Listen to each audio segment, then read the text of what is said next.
Welcome to our channel Telugu Prabha. నేను మీ journalist Yagnamurthy.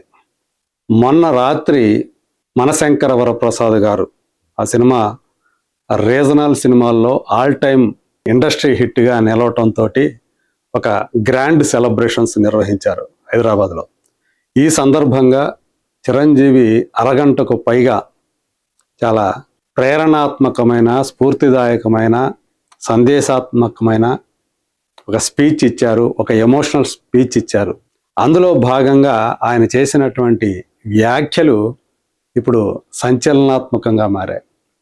అది ఫిలిం ఇండస్ట్రీలో కాస్టింగ్ కౌచ్ అనేటువంటిది ఏది ఉండదు. మనం ఎలా చూస్తే అలాగే అక్కడ కనిపిస్తుంది. ఒక అద్దం లాంటిది ఫిలిం ఇండస్ట్రీ అనేది. సో మన చర్యలు అక్కడ రిఫ్లెక్ట్ అవుతూ ఉంటాయి అని చెప్పేసి ఆయన ఏవైతే మాటలు మాట్లాడారో, ఆయన ఎందుకు ఇవి కూడా మాట్లాడారంటే, ఆయన కుమార్తె సుస్మిత ఈ సినిమాతో నిర్మాతగా మారింది. అంటే ఆమె ఆల్రెడీ ఎప్పుడో నిర్మాత, కానీ వెబ్ సిరీస్లు, చిన్న చిన్న సినిమాలు చేస్తూ వస్తున్నామే. ఒక భారీ బడ్జెట్ సినిమా, మేజర్ ఫిలిం ఇదే అని చెప్పాలి ఆమెకి, మొట్టమొదటిది. అది కూడా తన తండ్రి చిరంజీవితో చేసినటువంటి సినిమా. సాహు గారపాటి అనేటువంటి మరో నిర్మాత, షైన్ స్క్రీన్స్ అధినేత, ఆయనతో కలిసి ఆమె జాయింట్గా ప్రొడ్యూస్ చేసినటువంటి సినిమా మనశంకర వరప్రసాద్ గారు. సో అది అత్యంత ఘన విజయం సాధించింది. ఈ సందర్భంగా కుమార్తెను అప్రిషియేట్ చేయడానికి ఆయన మాట్లాడుతూ దాదాపు 5 నిమిషాలు పైగానే సుస్మిత గురించి మాట్లాడారు. అదే ఆ సందర్భంగా ఈ కాస్టింగ్ కౌచ్ గురించి ఆయన తన అభిప్రాయాన్ని వ్యక్తం చేశారు. సో ఇప్పుడు ఆ వ్యాఖ్యలే దాని మీద ఇప్పుడు చర్చనీయాంశంగా మారాయి. చిన్మయి శ్రీపాద సో మొదటి నుంచి కూడా ఇండస్ట్రీలో ఉన్నటువంటి సెక్సువల్ హెరాస్మెంట్ గురించి, లైంగిక వేధింపుల మీద, అలాగే ఈ కాస్టింగ్ కౌచ్ అంశం మీద, మీటూ ఉద్యమం మీద, తనకు స్వయంగా జరిగిన, తను ఎదుర్కొన్నటువంటి స్వీయానుభవాల గురించి నిర్భీతిగా, నిర్మోహమాటంగా ఎప్పటికప్పుడు చెప్తూ స్పందిస్తూ వచ్చేటువంటి చిన్మయి శ్రీపాద. సో తను ఒక గాయని, పేరు పొందినటువంటి గాయని. అలాగే ఆమె భర్త రాహుల్ రవీంద్రన్ ఒక నటుడు, దర్శకుడు కూడా. ఆమె ఇప్పుడు చిరంజీవి కామెంట్లపై స్పందించారు. ఆమెతో పాటు సునీతా కృష్ణన్ గారు హ్యూమన్ ట్రాఫికింగ్ మీద, సెక్స్ ట్రాఫికింగ్ మీద, అలాగే లైంగిక పరమైనటువంటి అంశాలు ఉన్నటువంటి కేసులు ఏవైతే ఉంటాయో, ఆడవాళ్ళని లైంగిక వేధింపులు గురే వాళ్ళ మీద తరచూ తన గళాన్ని విప్పేటువంటి సునీతా కృష్ణన్ గారు, ఆమె పద్మశ్రీ అవార్డు గ్రహీత కూడా, ఒక సామాజిక కార్యకర్త ఆమె. సో ఆమె కూడా స్పందించారు. సో మొదట చిన్మయి శ్రీపాద ఏమి స్పందించిందో ఒకసారి చూద్దాం. ఆమె ఇంగ్లీష్లోనే ఇదంతా కూడా రాసింది. Casting couch is rampant, women are refused roles if they don't offer full commitment, a word that means completely different in the film industry. సాధారణంగా కమిట్మెంట్ అంటే మామూలుగా ఒక నిబద్ధత కలిగి ఉండటాన్ని కమిట్మెంట్ అనేది సాధారణంగా ఉండేటువంటి అర్థం. అది అరే ఈ ఒక పని మీద కమిట్మెంట్ తోటి, ఏదైనా ఒక పని అప్పచెప్పిస్తే చాలా కమిట్మెంట్తో చేస్తాడు, ఏదైనా ఒక ప్రాజెక్ట్ అప్పచెప్పిస్తే చాలా కమిట్మెంట్ తోటి ఆ ప్రాజెక్ట్ చేస్తాడు అనేది మామూలుగా వాడతారు. కానీ ఫిలిం ఇండస్ట్రీకి వచ్చేటప్పటికి దాని అర్థం పూర్తిగా వేరే అనేది ఆమె ఇక్కడ చెప్తూ ఉన్నారు. అది అందరికీ తెలిసినటువంటి విషయమే. చాలామంది చాలా సందర్భాల్లో మమ్మల్ని కమిట్మెంట్ అడిగారని కొంతమంది లేడీ ఆర్టిస్టులు తమ వాయిస్ వినిపించడం మనం చూస్తూనే ఉన్నాం. చాలామంది ఇప్పటికే ఆ రకమైనటువంటి ఏవైతే తమ ఫిలిం ఇండస్ట్రీలో కెరీర్ మొదట్లో ఎదురైనటువంటి అనుభవాల్ని చాలామంది తెలియజేశారు, చాలా బాధపడుతూ చెప్పారు. అంటే ఆ టైంలో ఎందుకు చెప్పలేదు, ఇప్పుడు ఎందుకు చెప్తున్నారు అనేది వాళ్ళని చాలామంది తర్వాత ప్రశ్నించారు. సో ఇది ఒక అర్థం లేనటువంటి ప్రశ్నగా చాలామంది కూడా దాన్ని కొట్టిపారేస్తూ వచ్చారు. ఎందుకంటే నిస్సహాయ స్థితిలో ఉన్న వాళ్ళు ఆ టైంలో కెరీర్ ఏదైతే ఒక ఆశలతోటి కెరీర్ని నిర్మించుకోవాలని చెప్పేసి ఇండస్ట్రీకి వస్తారో, ఒక తారగా వెలుగొందాలని వస్తారో, దానిని తమ స్వార్థం కోసం వాడుకునేటువంటి వాళ్ళు ఇండస్ట్రీలో కొల్లలుగా ఉంటారు. అది కేవలం సినిమా ఇండస్ట్రీ అనే కాదు, ఏ రంగంలోకి వెళ్ళినా ఈ తరహా మనుషులు ఉంటానే ఉంటారు. అడ్వాంటేజ్ తీసుకోవాలి అనేటువంటి వాళ్ళు, ఆ రకమైన మనస్తత్వం కలిగిన వాళ్ళు ఖచ్చితంగా ఉంటారు. దాని మీదే చాలామంది మాట్లాడుతూ ఉంటారు. If you come from an English educated background and believe commitment means professionalism, showing up to work and being committed to your craft, you will be wrong. Chiranjeevi గారు, మీరు ప్రొఫెషనల్గా ఉంటే ఎవరు మీ జోలికి, అంటే మీరు కఠినంగా ప్రొఫెషనలిజంతో ఉంటే ఎవరు కూడా అడ్వాంటేజ్ తీసుకోరనే మాట ఆయన మాట్లాడారు. దాని గురించి ఈమె చెప్పారు. అంటే ఎవరైనా బాగా చదువుకొని ఇంగ్లీష్ బ్యాక్గ్రౌండ్ ఉన్నాళ్ళు కమిట్మెంట్ అంటే ఉండేటువంటి అర్థం, ఒక ప్రొఫెషనలిజం అంటే ఉండేటువంటి అర్థాన్ని వేరే రకంగా మామూలుగా ఏదైతే అనుకుంటారో అదే దృష్టిలో చూస్తారు, సాధారణమైనటువంటి అర్థంతోనే చూస్తారు. కానీ ఇక్కడ వచ్చేటప్పటికి సినిమా రంగంలోకి వచ్చేటప్పటికి అదే అంటే work and being committed to your craft అని అనుకుంటే గనక చదువుకున్న వాళ్ళు అది పూర్తిగా wrong, you will be wrong అని చెప్తున్నారు. Men remain in positions where they believe they are entitled to and will demand and expect sexual favours from women. So అని ఇలా అంటే ఆడవాళ్ళ నుంచి ఆ రకమైనటువంటి సెక్సువల్ ఫేవర్స్, లైంగిక పరమైనటువంటి ఫేవర్ని పురుషులు ఆశిస్తూ ఉంటారు అనేది చెప్తూ, తనకు సంబంధించినటువంటిది కూడా ఒక సింగర్ తనని ఎలా మాలిస్ట్ చేయడానికి లైంగికపరమైనటువంటి వేధింపులకు పాల్పడ్డాడో, తను ఎలా ఒక సౌండ్ బూత్లో అంటే పాట రికార్డింగ్ టైంలో ఆ టైంలో తన మీద అఘాయితం చేయడానికి తను ప్రయత్నించినప్పుడు తను ఒక సౌండ్ బూత్లో దాక్కున్నాను, ఒక సీనియర్ తనని కాపాడేదాకా అని చెప్పేసి చెప్పుకొచ్చారు. ఆ సింగర్ మీద తర్వాత ఎవరో కూడా చర్యలు తీసుకోలేదని చెప్పేసి ఆమె ఆవేదన వ్యక్తం చేశారు.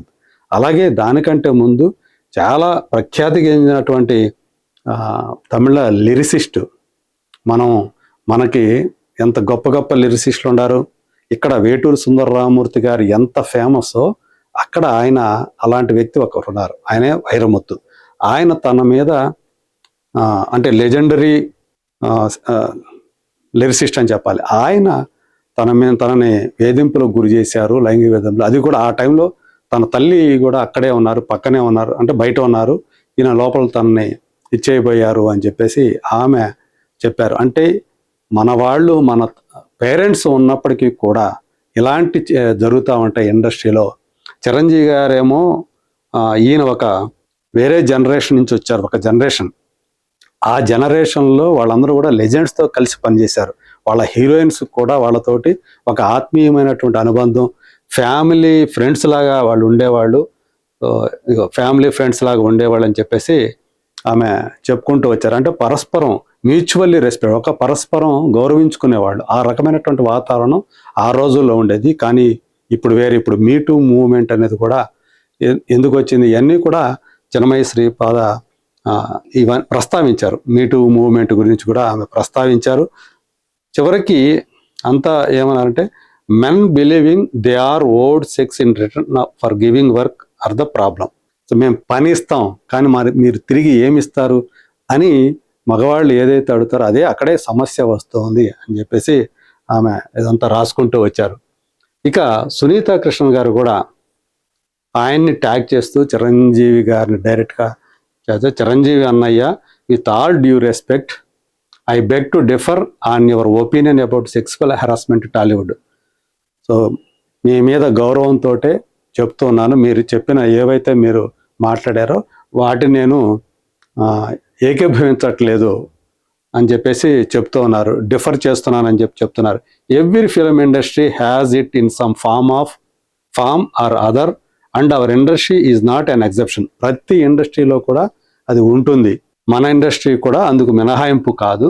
Young female aspirants coming non filmy families go through very unpleasant situations. ఎవరైతే వర్ధమాన ఆర్టిస్టులు ఉంటారో, లేడీ ఆర్టిస్టులు, వాళ్ళు అంటే ఫిల్మీ బ్యాక్గ్రౌండ్ కాకుండా నాన్ ఫిల్మీ బ్యాక్గ్రౌండ్ నుంచి వచ్చిన వాళ్ళు ఇక్కడికి వస్తే చాలా అన్ప్లెజెంట్ అసౌకర్యమైనటువంటి పరిస్థితులను ఎదుర్కొంటున్నారు. Power dynamics compels them to either give in or remain silent. So ఇక్కడ పవర్ డైనమిక్స్ అనేవి ఎక్కువగా ప్లే చేస్తూ ఉంటాయి. అది ఉంటే మీరు ఇస్తే ఇవ్వండి, లేకపోతే సైలెంట్గా ఉండండి అని చెప్పేసి ఆ పవర్ డైనమిక్స్ అనేవి కూడా అవి శాసిస్తూ ఉంటాయని చెప్తున్నారు. To put the entire blame on the woman and say if you are strict it will not happen is easily said than done. చాలా సునాయాసంగా చెప్పొచ్చు. మీరు స్ట్రిక్ట్గా ఉంటే ఎవరు మిమ్మల్ని అలాంటివి తీసుకోరు, ఛాన్స్ తీసుకోరు, అడ్వాంటేజ్ తీసుకోరని చెప్పడం మాటల వరకు చాలా ఈజీగా చెప్పొచ్చు. Aspirations to find a foot hold in the industry compels them to go through casting couch. కానీ వర్ధమాన ఎవరైతే ఇండస్ట్రీలోకి రావాలి, పేరు తెచ్చుకోవాలని చెప్పేసి కొత్తగా వస్తారో, ఇక్కడ ఒక అడుగు పెట్టాలి ఇండస్ట్రీలో అని చెప్పేసి అనుకుంటారో, వాళ్ళు ఖచ్చితంగా క్యాస్టింగ్ కౌచ్ని ఎదుర్కోవాల్సి వస్తున్నది అని చెప్పేసి ఆమె చాలా స్పష్టంగా చెబుతుంది. And believe me, a large number of them will not even speak up for the fear of being throne out for ever and never getting an opportunity. So వాళ్ళెవరూ కూడా ఎందుకని నోరు విప్పి తమకు ఎదురైనటువంటి అనుభవాల్ని చెప్పరు అంటే, మళ్ళీ వాళ్ళకి అవకాశాలు ఇవ్వకుండా బయటికి విసిరేస్తారు, లేదంటే ఎప్పుడు కూడా ఇంకా ఇంకొక అవకాశాన్ని అసలు ఎవరు వాళ్ళు ఒకవేళ ఎవరన్నా కనుక మాట్లాడితే. I am sad that you are not even questioning the men who make such advantages and pushing the entire blame on women. So అది బాధను వ్యక్తం చేశారు చిరంజీవి గారి చెప్పినటువంటిలో. నేను బాధపడుతున్నాను, మీరు ఎవరైతే అలాంటి అడ్వాంటేజ్లు తీసుకుంటారో, వాళ్ళ యొక్క అవసరాన్ని తమ అడ్వాంటేజ్గా మార్చుకొని కమిట్మెంట్లు లాంటివి అడుగుతారో, అలాంటి వాళ్ళని మీరు ప్రశ్నించట్లేదు. బ్లేమ్ అంతా కూడా, ఆరోపణలన్నీ కూడా, నిందలన్నీ కూడా స్త్రీల మీద మీరు మోపేస్తా ఉన్నారు. More than women being strict, if men can change their attitude and not take advantage of any vulnerable women it will be good. So ఆడవాళ్ళు స్ట్రిక్ట్గా ఉండటానికంటే కూడా ఎక్కువగా మగవాళ్ళ మైండ్ సెట్ ఏదైతే ఉందో, వాళ్ళ యాటిట్యూడ్ ఏదైతే ఉందో అది మారాలి, వాళ్ళ దృక్పథం మారాలి. అడ్వాంటేజ్ తీసుకోకూడదు అనేటువంటి విచక్షణ, ఆ జ్ఞానం అనేది వాళ్ళకి ఉండాలి. అది ఉంటే బాగుంటుంది అని చెప్పేసి సునీత కృష్ణన్ గారు కూడా తమ పోస్ట్లో రాసుకొచ్చారు ఇంత వివరంగా. సో మొత్తానికి ఏదైతే మనశంకర వరప్రసాద్ గారు సక్సెస్ సెలబ్రేషన్స్లో చిరంజీవి గారు ఆయన తన కూతురు గురించి, కూతురిని అభినందించడం మాట్లాడుతూ అభినందించేటప్పుడు చేసినటువంటి ఆ వ్యాఖ్యలు ఏవైతే ఉన్నాయో క్యాస్టింగ్ కోచ్ గురించి, అవి ఇప్పుడు సోషల్ మీడియాలో చర్చనీయాంశంగా మారాయి. దీని మీద ఆల్రెడీ ఇప్పుడు ఒక్కొక్కరు గళం ఇస్తున్నారు. మామూలుగా అయితే చిరంజీవి లాంటి వ్యక్తి, ఒక మెగాస్టార్ చేసినటువంటి వ్యాఖ్యలు నెగిటివిటీని అంత తొందరగా స్ప్రెడ్ చేయలేవు. సో తొందరపడి ఎవరు మాడామో, అంత పెద్ద ఆయన కదా మనం మాట్లాడితే ఎలా ఉంటుందో అని చెప్పేసి గుంభనగా ఉండటానికి ప్రయత్నిస్తారు. కానీ ఇప్పుడు సునీత కృష్ణన్ అలాగే చిన్మయి లాంటి వాళ్ళు ఆల్రెడీ దాని మీద తమ గళం విప్పారు. సో రాబోయేటువంటి కాలంలో ఎవరు దీని గురించి ఏం మాట్లాడతారో, ఎలాంటి చర్చ జరుగుతాయో let us wait and see.